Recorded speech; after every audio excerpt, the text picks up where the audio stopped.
Hey y'all, welcome back to another edition of Turbo Tip Thursday. Today's episode is a little sticky, and by that I mean glue. The stuff that we as crafters depend on to hold all our crafts and DIYs together.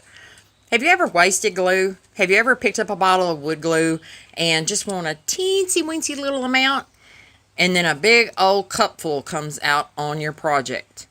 Stay tuned and I'll go over a couple of quick tips on how we can use less glue and be happier crafters. So let's get to it. Today we'll be talking about liquid glues and hot glue. When dealing with any type of liquid glue, let's say wood glue, get more control by using a paintbrush.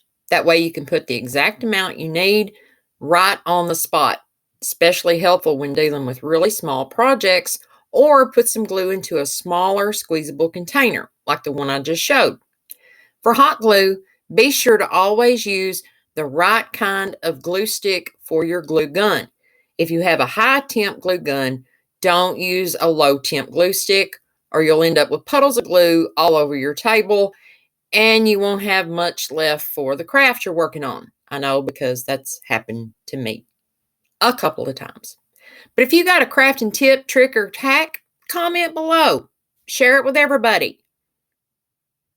And as always, thank you for watching. Watch the next video and go get your craft on. Bye.